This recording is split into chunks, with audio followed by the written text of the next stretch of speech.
Hello guys, welcome to my channel. Today we are going to see how to fix the issue with Bluestacks. When I tried to install the Bluestacks 10, I got the error Virtualization Disabled. Let's fix it guys. The solution is to enable the virtualization guys. To do this, you just need to go to search menu and type system information. Click on open it. In here you can able to see the system manufacturer name guys.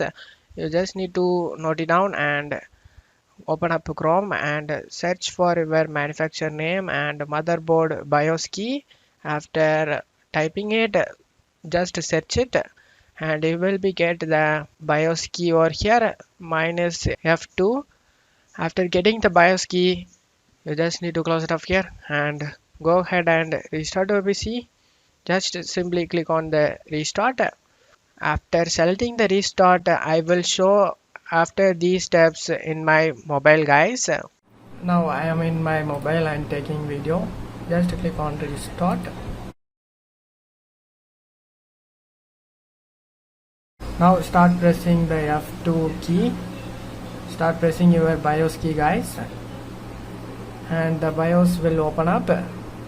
In here you just need to press in keyboard arrow key to go BIOS features.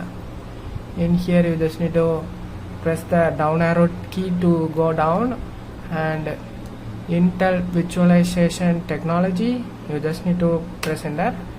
And if in your PC it is disabled, then you just need to enable it guys. Select enable and press enter. After enabling this feature, you just need to press the right arrow key to go to save and exit. Select the save and exit setup, press enter, and save configuration and reset. Select yes.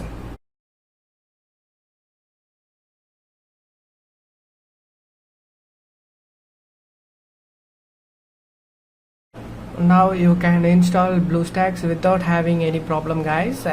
I hope this video helped you guys. If the video helped you, don't forget to leave a like guys. You can also subscribe me and support me guys. Thank you.